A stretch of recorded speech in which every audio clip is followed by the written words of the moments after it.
She stood in the doorway of her father's shop with flour on her, sleeves and heat in her chest, listening to men laugh as if she were not there. Not cruel laughter, worse than that, familiar laughter, the kind that had followed her since girlhood, reminding her she was too much of everything and never enough of what mattered. When the letter arrived that morning, sealed and plain, she felt something dangerous rise in her throat. Hope. The words inside promised a husband she had never seen, living high in the mountains where winter killed the careless. They said he was feared. They said he was angry. They said no woman stayed long. She read the letter twice, then a third time until her hands stopped shaking. The fear was real, but so was the truth pressing in on her. Staying would break her. Leaving might kill her. Which was worse? The year was 1884, and the sun baked the dirt streets of Willow Flats until the air shimmered. Everyone knew Eliza May Turner by sight. They knew her weight before they knew her name. In a town that praised smallness, Eliza carried her body like a crime. She was 24, broad-shouldered, heavy-hipped, and strong in ways no one bothered to count. Her father, Amos Turner, owned the busiest bakery in town and never let her forget she was bad for business. "Move," he snapped that morning, brushing past her with a tray of bread. "You're blocking the window again. Folks don't want to see that while they're buying cakes." "I was just sweeping," Eliza said quietly. "Then sweep in the back, out of sight." His voice dropped low and sharp. "No man wants a bride who looks like she ate the wedding." She said nothing. She never did. She retreated to the storeroom, where the smell of yeast turned her stomach and the whispers followed her even there. Big Eliza, dead weight, spinster. She had learned to live small inside herself, even if her body refused to cooperate. But hidden beneath a loose floorboard in the attic was proof she hadn't given up. A small wooden box. Inside it, letters from a marriage broker in Cheyenne. 3 weeks ago, after hearing her younger sister giggle with a suitor, Eliza had written in secret. She had sent a photograph that showed her face but hid the rest. She hadn't lied. She had simply said she was strong and not afraid of hard places. Yesterday the reply came. His name was Rowan Hale. He owned land high in the Ironback Mountains. He needed a wife before winter. He did not care about looks, only survival. At breakfast the next morning, her sister announced an engagement. The table laughed. Her father joined in. Something in Eliza snapped into place. "I'm leaving," she said, standing so fast the chair screeched. "I'm getting married." Silence fell. "To who?" Her father scoffed. Eliza lifted her chin. "To the mountain man." The words hung there, heavy and final. As her heart began to pound like a drum she could no longer ignore, no one tried to stop her. They only stared as Eliza May Turner climbed the narrow stairs to the attic that had been her prison for years. She packed in silence. One good wool dress, thick stockings mended until the yarn barely held, her mother's Bible, the leather soft from hands long gone. She sewed her savings into the hem of her petticoat with careful, steady stitches. Every pull of the needle felt like a promise she was afraid to name. When she stepped onto the stagecoach at noon, the driver groaned as the springs dipped under her weight. Eliza did not look back at the bakery or the faces lining the street. She had been looked at her whole life. This time she chose not to see. The journey took 4 days and stripped away whatever courage she had, borrowed from anger. Inside the coach, a banker and his thin-lipped wife complained openly about the space Eliza took. Their whispers were sharp and deliberate. Eliza pressed her forehead to the window and watched the flat plains rise into jagged blue shapes, mountains. They looked like teeth.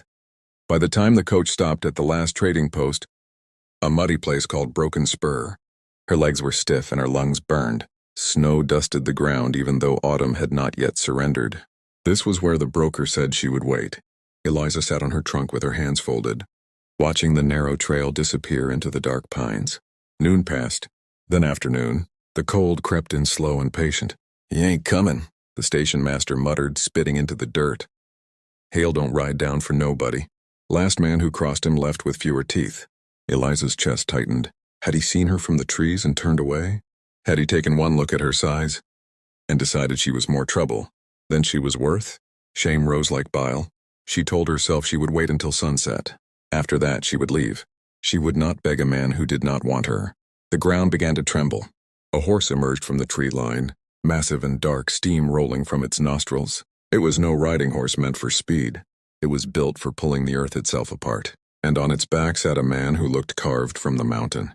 Rowan Hale did not dismount. He sat tall in a coat of heavy fur, his beard thick and streaked with gray. A rifle rested easy at his side. His presence pressed down on the air. Eliza stood, smoothing her skirt with shaking hands. "Mr. Hale?" she asked. His eyes moved over her slowly. Her boots, her hips, her chest, her face. The silence stretched until it hurt. "You're the Turner girl," he said at last, his voice low and rough. "Broker said you were sturdy." "I am," Eliza replied, lifting her chin. He nodded once, not kindly, not cruelly, like a man judging a tool. "Mount up," he said. She looked at the horse, the stirrup far too high, and felt the old fear rise again as the mountain loomed behind him, waiting to swallow her whole. Eliza stared at the stirrup, then at the distance between herself and the saddle. The horse shifted its weight, patient and solid, as if it had carried heavier burdens than fear before. She swallowed. "Sir," she said carefully, "I can't mount that beast on my own." Rowan's jaw tightened. "Horse can carry an elk. It can carry you." "I don't doubt the horse," Eliza replied, her face burning. "I doubt my reach." For a moment she thought he would snap. The story said he had a temper like wildfire. Instead, he muttered something under his breath and stepped closer. His hands closed around her waist. They were rough and strong, but the grip was firm, not cruel. With a sharp grunt, he lifted her as if she weighed nothing and set her into the saddle. For one breath, her body pressed against his chest, heat radiating through layers of wool and fur. Then he stepped back as if burned. "I'll walk," he said, grabbing the reins. "Trail's steep." "You'll walk?" Eliza blurted. "That's 5 miles uphill." "Storm's coming," he snapped. "We're burning daylight." Snow began to fall before they reached the first rise. Soft at first, then heavier. Rowan trudged ahead, boots sinking deep, pulling the horse through drifts that climbed past his knees. Eliza watched his broad back bend into the wind. He never slowed, not once. By the time the cabin came into view, darkness had swallowed the trees. The structure was built into the rock face, thick logs stacked tight, stone hugging its base like armor. Rowan helped her down with the same efficient lift and shoved her gently toward the door. Inside, the cold bit hard. The fire was dead. Rowan went straight to the hearth and struck flint without a word. "There's something we should discuss," Eliza said, shivering. The broker mentioned. "There's one bed," Rowan cut in, turning sharply. Firelight caught his face, revealing a long, pale scar that pulled his mouth into a permanent half-sneer. "You take it. I sleep by the fire. But we're to be married," Eliza whispered. Rowan let out a bitter laugh. "On paper, to satisfy a land grant. Don't get ideas. You're here to cook and keep this place from falling apart. Come spring, you'll go back down the mountain." Tears burned her eyes, but she held them back. She squared her shoulders. "I'm not going back," she said quietly. "And I eat a lot. So you'd better be a good hunter." He blinked, just once. Surprise flickered, then vanished. "There's stew," he muttered. "Eat it, don't wake me." That night, Eliza lay in the massive bed listening to the wind howl and the slow, steady breathing of the man sleeping on a bear hide by the fire. He was harsh. He was distant.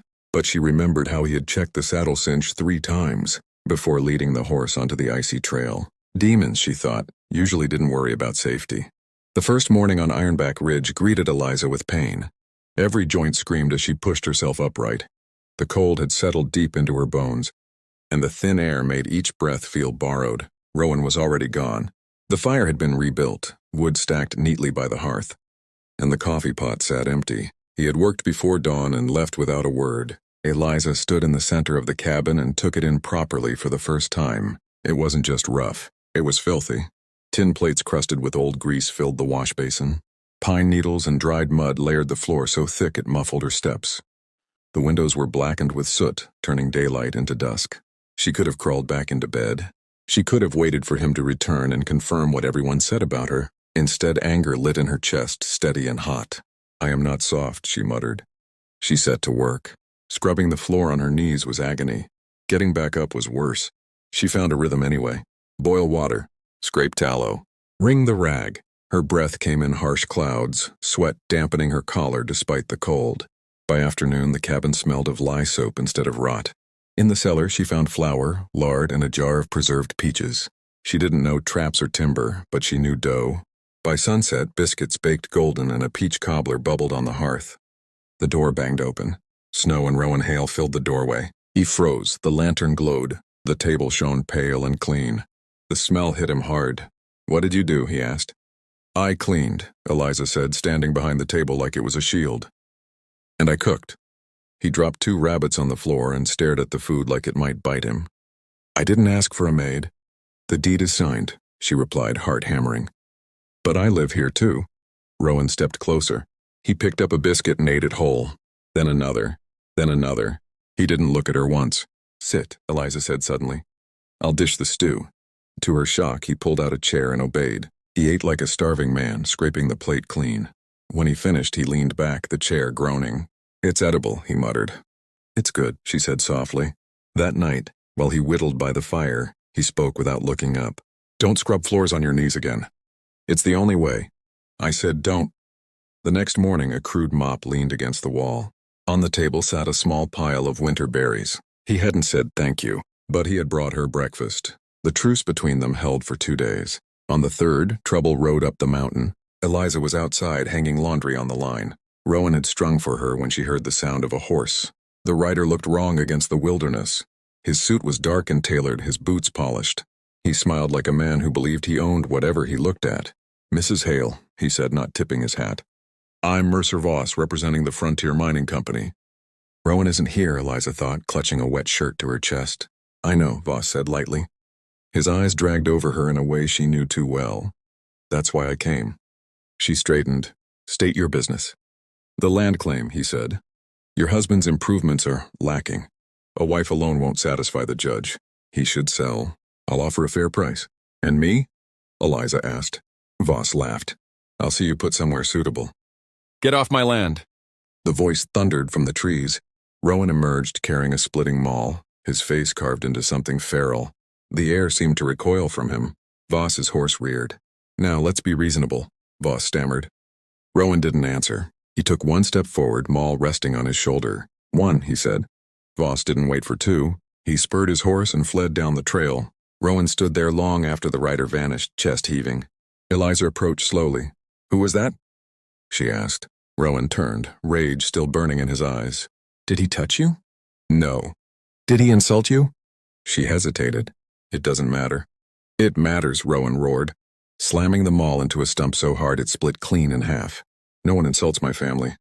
The word hung between them. Rowan seemed to realize what he'd said. He turned away. Get inside. Eliza watched him retreat, heart pounding. The temper was real, terrifying. But it hadn't been aimed at her. Winter closed in fast. By November, the cabin was buried to its windows. The world shrank to firelight and wind. Eliza expected Rowan to grow angrier. Instead, he grew quiet, restless. He paced at night, jaw tight, eyes haunted. One stormy evening, he snapped. The roof won't hold, he muttered. Too much weight? It's solid, Eliza said gently. You don't know about crushing, he shot back, then froze. His eyes flicked to her body. Horror crossed his face. I didn't mean... He grabbed his coat and vanished into the storm. Eliza didn't think. She followed. She found him in the woodshed, curled on the floor, shaking. The demon of the mountain was breaking. She knelt despite the pain and wrapped her arms around him. His head pressed into her chest, her body becoming shelter. It's okay, she whispered. You're safe. Slowly, the trembling stopped. When he spoke, his voice was shattered. I couldn't save them. And Eliza understood that his anger had never been about rage. It had always been about guilt. They stayed in the woodshed until the storm quieted, until Rowan's breathing slowed and the shaking eased from his hands. Snow hissed against the roof like sand. Eliza didn't loosen her hold. She didn't ask questions. She waited. The schoolhouse, Rowan said at last, his voice hoarse and small. Winter of '78, roof caved in under the snow. Stove tipped. Fire took the rest. Eliza's chest tightened. My wife, he continued. My little girl, Sarah. His fingers curled into her coat. Everyone said I was strong. Strong enough to lift a beam. I tried, God help me, I tried. She felt the weight of his grief settle against her. Not sharp, heavy like stone. You're not God, Eliza said firmly, lifting his chin so he had to see her. You're a man who survived. I failed them, he whispered. You lived, she replied. And that matters. Inside the cabin, the silence changed shape. Rowan sat by the fire, shaking as Eliza poured him tea and added a splash of whiskey. She sat across from him in the light, not hiding. Why didn't you leave? He asked quietly. When you saw what I am. Eliza folded her hands. Because I know what it's like to be judged by the shell you live in. They see my body and decide my worth. They see your anger and decide your soul.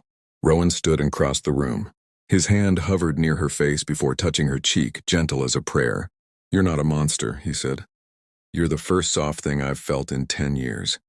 Then the wall went back up, thinner than before. "Sleep," he muttered. "Trouble's coming." Weeks passed. They worked in silence, building a retaining wall to secure the land. The labor was brutal. Rowan lifted stones. Eliza moved them using leverage and weight.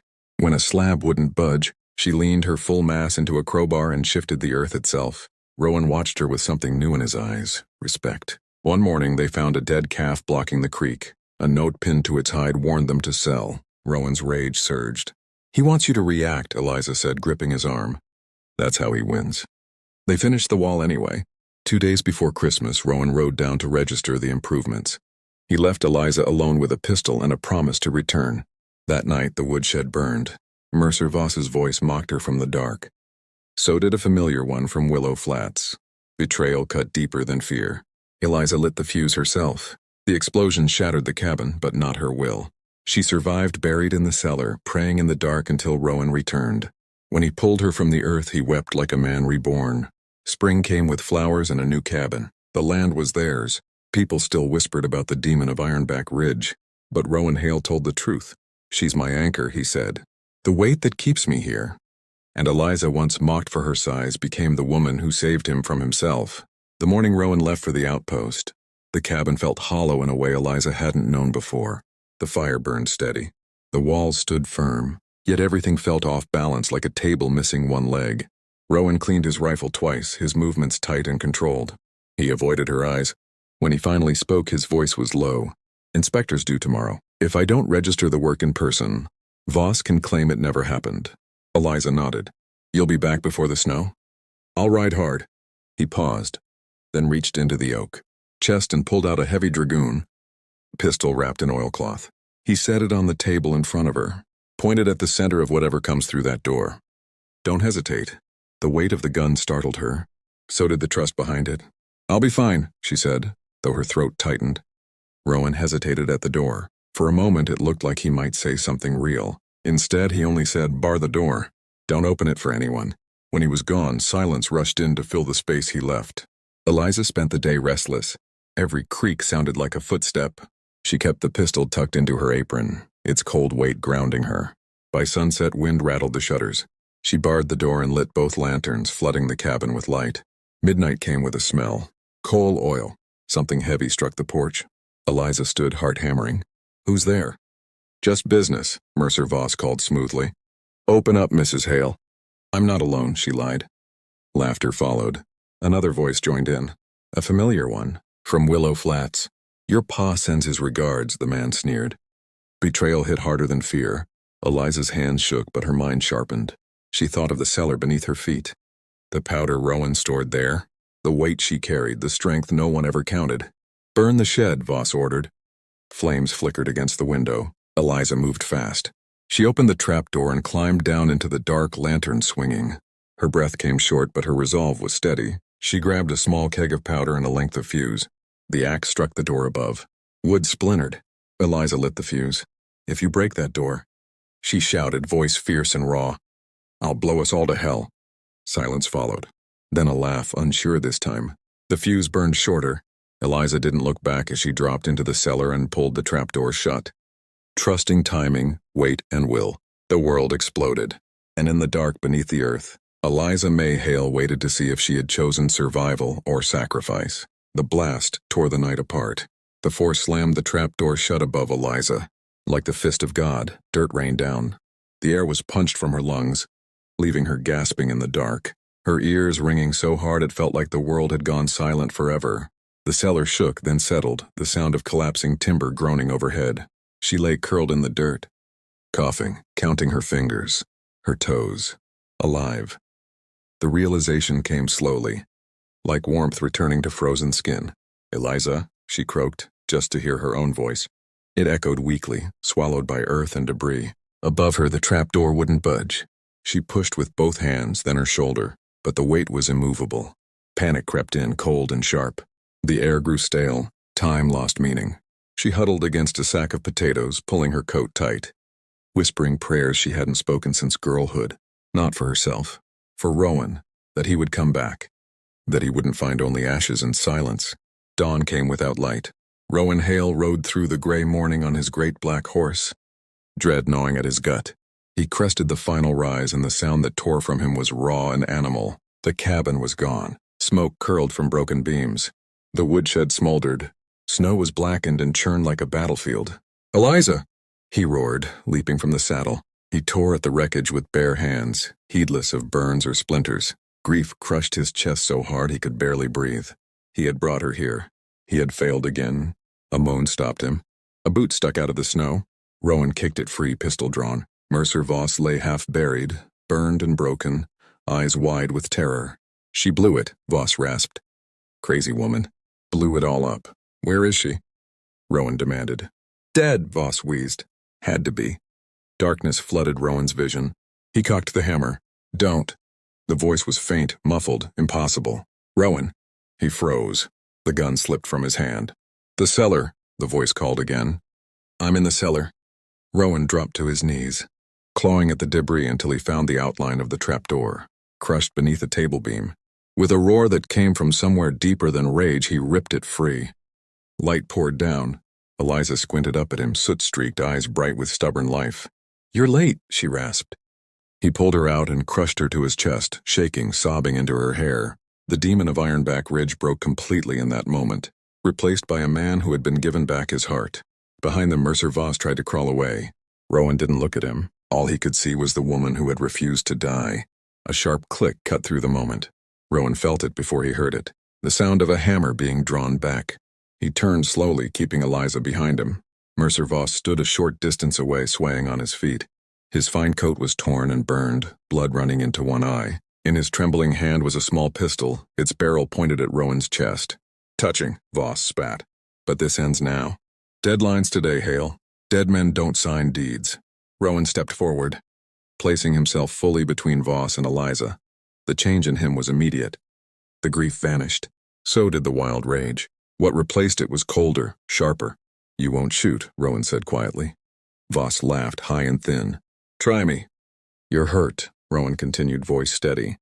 "You're cold. And you're afraid. Afraid men like you always are when they realize the mountain doesn't care about their papers." Voss fired. The bullet tore past Rowan's shoulder and vanished into the snow. Rowan didn't flinch.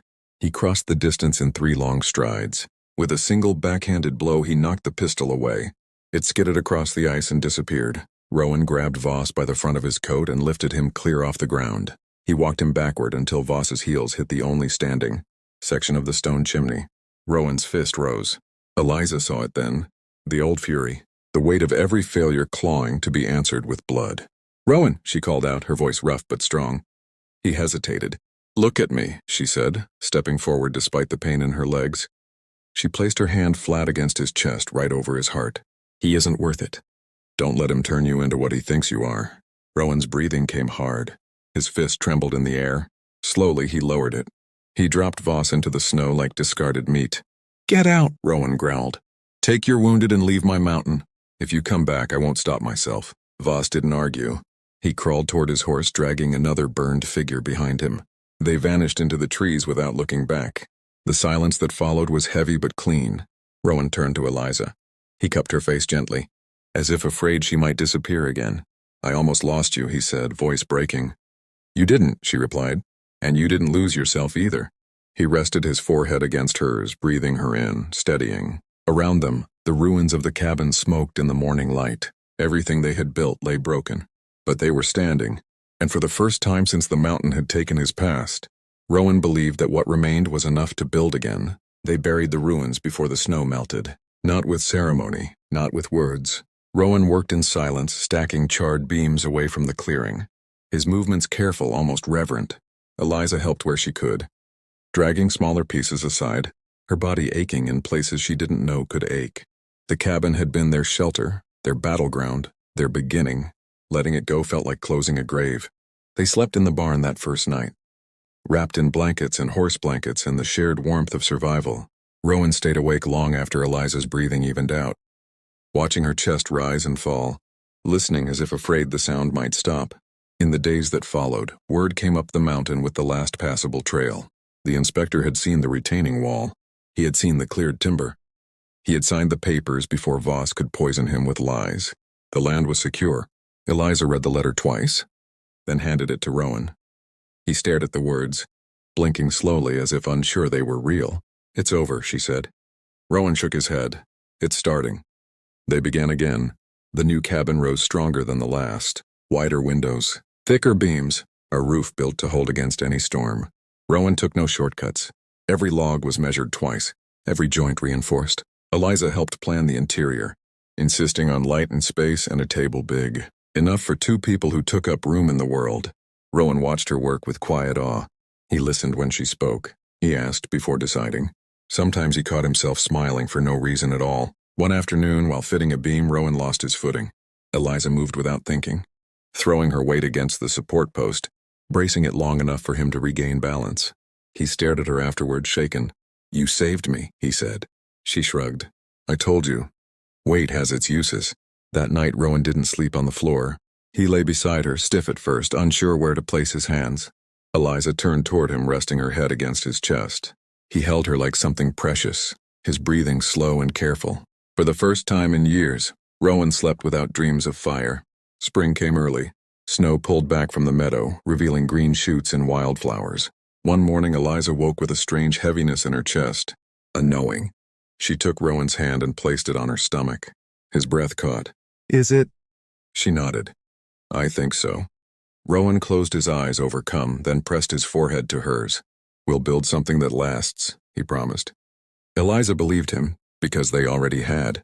By the time summer settled over Ironback Ridge, the new cabin stood proud against the sky. Its windows caught the morning sun.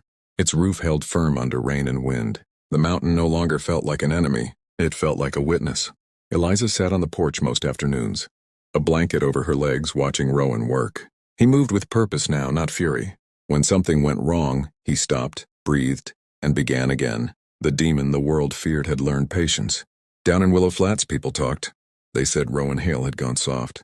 They said Eliza May was still too big, still strange, still wrong.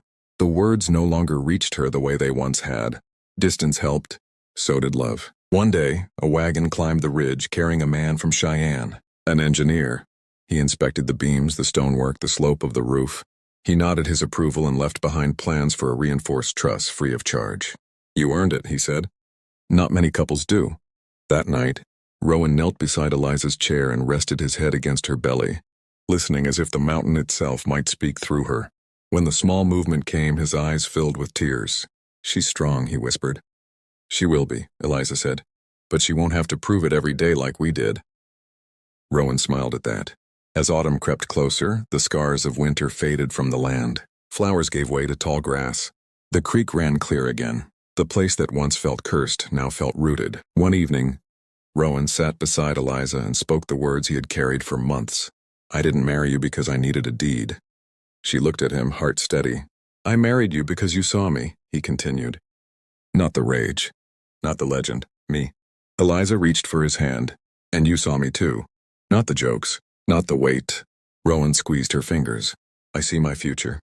They sat together as the sun dipped behind the peaks, casting the ridge in gold. The mountain was quiet. No threats, no shadows, only the steady promise of a life built with intention. And when the wind rose that night, it carried no fear. Winter returned to Ironback Ridge the following year, but it came gently, like an old adversary that had learned respect. Snow settled thick on the roof, just as Rowan had promised it would. Inside the cabin, the fire burned steady and nothing creaked in warning. Eliza stood at the window, one hand resting on the swell of her belly, watching Rowan split wood with slow, careful swings. He paused often now, checking his footing, checking the sky, checking back toward the house as if to reassure himself it was still there. She smiled. When the child came, it was during a long night of snow and wind. Rowan stayed with her through every hour, gripping her hand, murmuring steady words when the pain rose sharp and breathless. When the cry finally filled the cabin, strong and furious at the world, Rowan broke down in tears without shame. He held his daughter like something sacred. Spring followed as it always did. Grass pushed through the thawing earth. The creek sang again. The mountain watched as Rowan built a small cradle by the fire, his movements gentle, precise. He sang softly while he worked, tunes he barely remembered from a life before fire and loss. Eliza watched him and felt no fear. Word traveled slowly, but it traveled. Folks said the mountain man had changed. Some claimed he had been tamed. Rowan only laughed when he heard it. Tamed? He said one evening, sitting beside Eliza on the porch. No, saved. She leaned into him, solid and warm. You did the same for me. Down in Willow Flats, the bakery changed hands. New names replaced old ones. Life moved on without Eliza May Turner. And for the first time, that truth felt right. Up on Ironback Ridge, a family took root. People still whispered about demons and tempers and the woman who married a man she'd never met. But those who truly knew the story understood something deeper. Strength was never about fury. Love was never about convenience. And home was never about walls alone. It was about standing your ground when the world tried to push you out. If this tale stirred your heart, don't forget to like, share, and subscribe to Tales from the Frontier, where history rides the frontier. Courage is tested and love refuses to die. Until the next tale, ride on, partner.